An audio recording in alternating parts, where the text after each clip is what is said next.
So I first want to talk about the new ban on homeless camping near schools, given that many people are starting school this week. How has that process been going? So the executive directive that leads to the clearing of safe routes to schools has gone very well. We've removed about 50 camps since that started mid-August-ish. And by and large, we haven't had any problems. The way it works is we go out, we post a site for a minimum of 3 days, up to 10 days. We let the folks who are camping in those areas know that we'll provide services. We'll provide them shelter. We'll provide them transportation to shelter. We'll store their belongings if they want us to do that. We've actually referred 7 people to alcohol and drug treatment, which I think is something that's pretty fantastic. That's great. But it's gone well. By and large, when we sit down and we meet with the campers and we explain to them why they can't camp in those particular locations, they understand and they typically leave. But we have offered about 350 people shelter since, or 350 people have taken us up on our offer of shelter over the last several months. How is the city enforcing that people don't come in right behind them and camp in that same location near the schools? Right, and we do expect that that'll happen. And one thing we've learned is once we clear an area, typically some people will come back even though there's no right to return. But this is really about sitting down and explaining one-on-one with individuals. You know, we're not telling them they can't camp in the city of Portland. In this case, what we're telling them is there's very specific reasons why they cannot camp on the safe route to school. It has to do with health, it has to do with safety, it has to do with safety of our kids.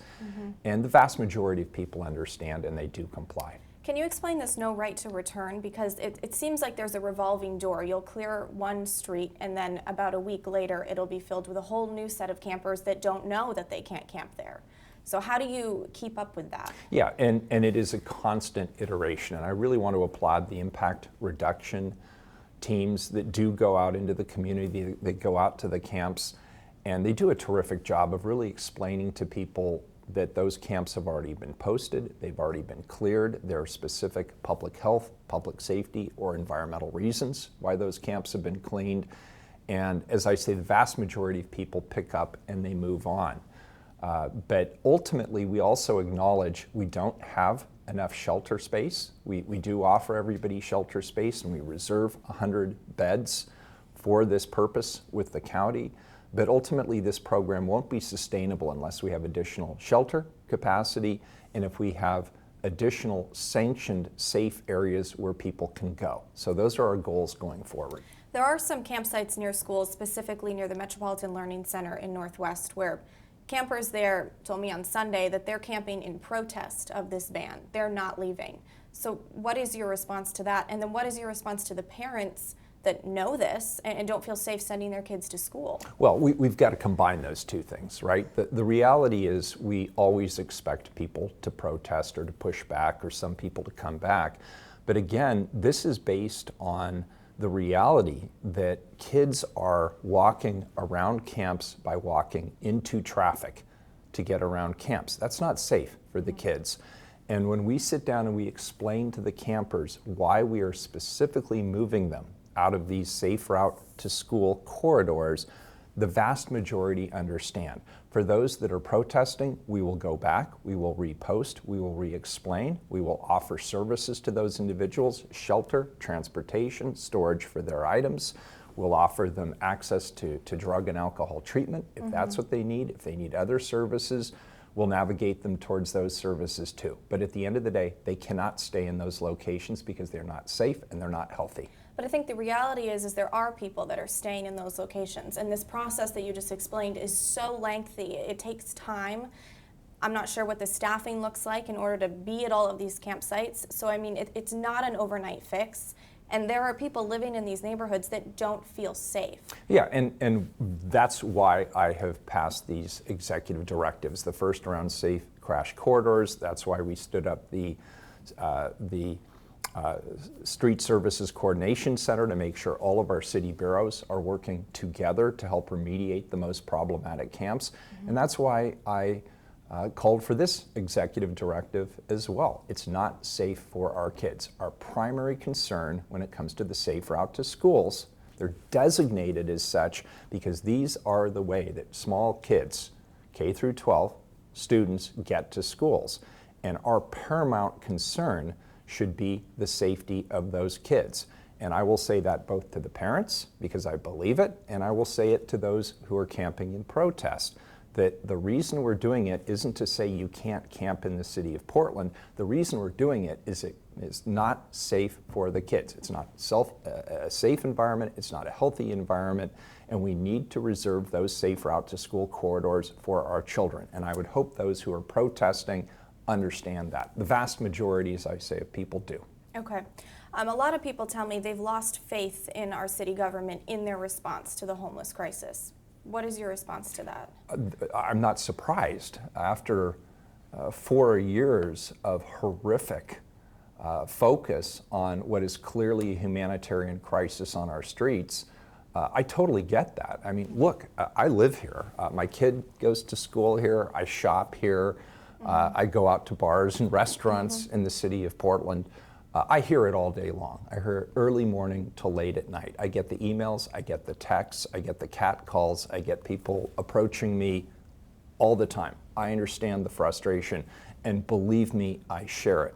But we are making progress. We've made progress on the high crash corridors. We've made progress on the safe routes to school. We made progress by combining all of our resources under one centralized command that meets daily to talk about where the big problems are and where we need to focus our resources and how we need to address those resources.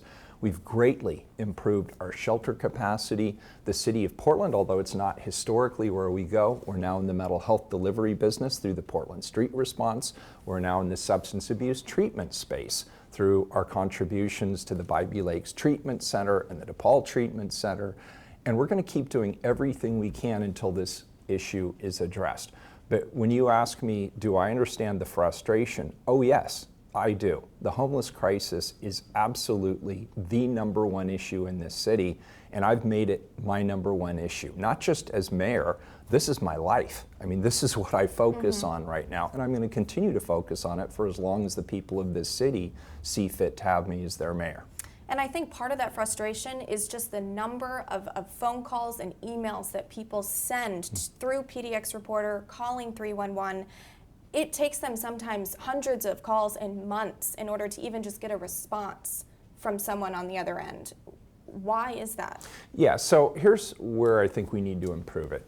I still strongly encourage people, please do call the 311 non-emergency line or use the Portland Reporter, the PDX Reporter app. That data is collected. We received just last week 3,140 campsite complaints. We get that information, it is prioritized.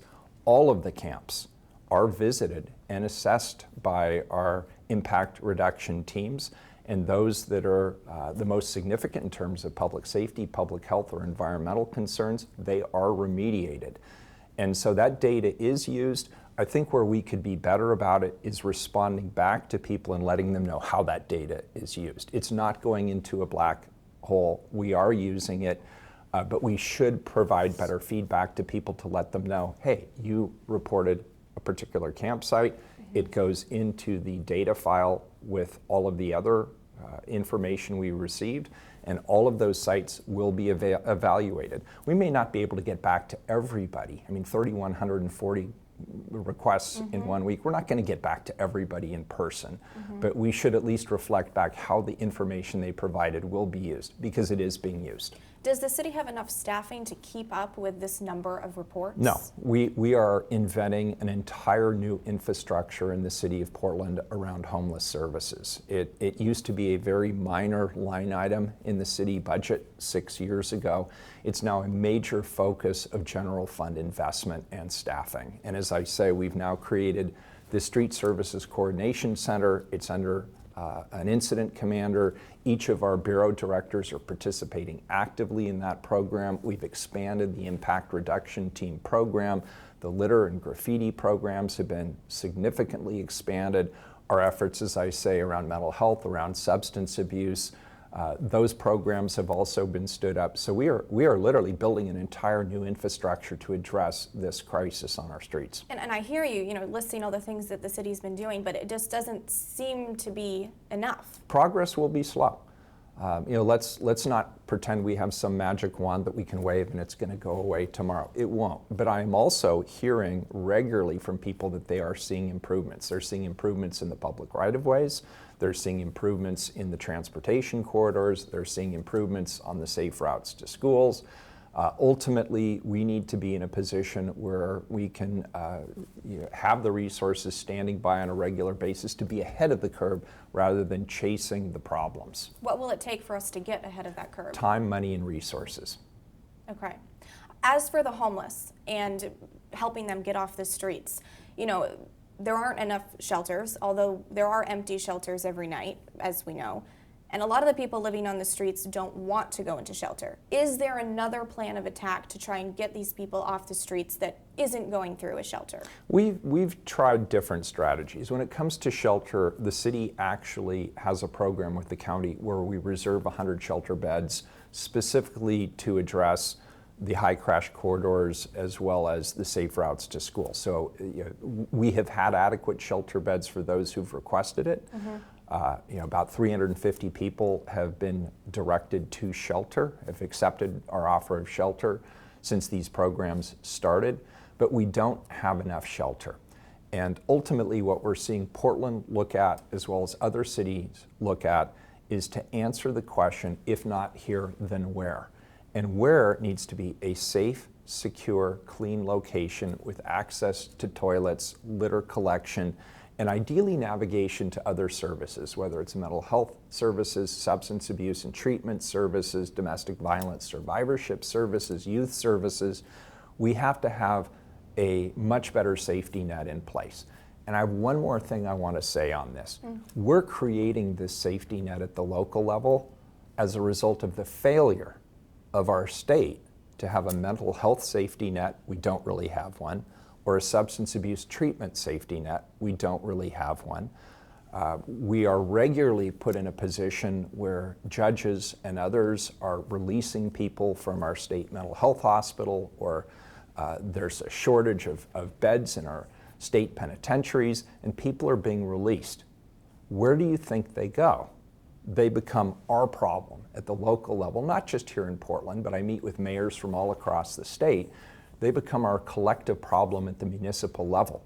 And we're not set up to address these kinds of significant social problems, but we are rapidly tooling up and getting the people, the resources, and the personnel that we need, the financial resources to back it to make sure that we can address these problems. And I think while the progress is slow and we're far from declaring victory, I do believe we're making good progress, and I'm going to continue to make sure that we do.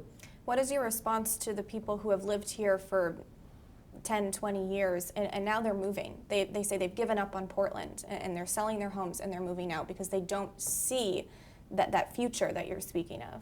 They're selling into the low. I'd strongly recommend against it. If they stuck around this long to the point where we've now put these programs and infrastructure into place, we're starting to see the positive results. This isn't the time to pack up and quit. I want people to work with us, not get mad and leave, but fine, get mad at me, shout at me, scream at me, but work with me. It's hard. Because let me finish the answer to the question. There has been a barrage of very negative press attacking the city of Portland over the course of the last 6 years or so. It started well before the pandemic started, but we are digging ourselves out of this hole, and I want people to have faith that in fact we are making a recovery. I believe we are. It's hard for people, I think, to feel that having faith in the city government when they can't even get someone to answer their phone. I can't give people faith. I can only show them results. Okay. And just lastly here, the downtown core, it's a lot of empty buildings, people moving out, they don't feel safe to come back to work. What is your response to that, and does the city have a plan to sort of rebuild here? Yeah, we absolutely do. We're working with Our private sector business partners, we're working with community organizations, we're reactivating our downtown space. We've had events in Pioneer Square. The Blues Festival earlier this summer was a raging success. We're investing in small businesses to make sure that they're resilient, that they can go through this rebuilding process. And we're encouraging people to come downtown. There's still a lot of residual views about the downtown core based on the media we had 2 or 3 years ago. I heard a candidate for public office the other day saying our downtown core was burning, as though there are still riots happening every single night. We haven't had one for months and months and months and months. Mm-hmm. And the last one we had was like a small group of teenagers breaking some windows. Mm-hmm. I really encourage people to come downtown and see it. We did some polling recently that showed when people come downtown and they enjoy a restaurant or they enjoy a cultural event, there's a lot of new cultural events and arts and culture things happening in the city right now. When they come down and see it, their impression of the city in Portland is twice as good as what it was prior to coming back to downtown. And so don't take my word for it, but come downtown. By the way, if you want to eat in a nice restaurant in downtown Portland, you better have reservations because they're busy right now. Things are definitely picking up. Hearing that disconnect must be incredibly frustrating. And it's to be expected. With time, what people are starting to understand is the city of Portland is making a turnaround. It is definitely coming back. There was an analysis that was just released that showed year over year the traffic in downtown Portland's up 64%. So we're not back to where we were pre-pandemic, and I'm not claiming we are, but I'm just saying the trend line is the right trend line. So this sort of gets back to what do I say to people who are thinking of selling their house and leaving? I'd stick around a little bit because it looks to me like things are recovering. Okay. Maybe we can make one more question. Yeah. Sorry, I'm just looking over my notes here.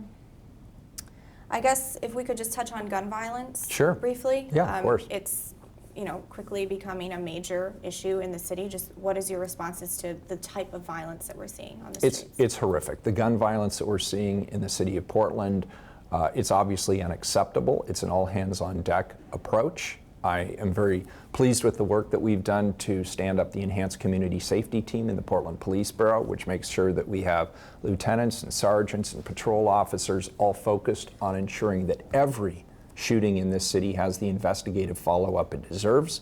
We have now been many weeks into the deployment of the focused intervention team and its community oversight group, and they are making very good progress in arresting perpetrators of gun violence, as well as making sure they intervene and prevent gun violence where they're able to do so.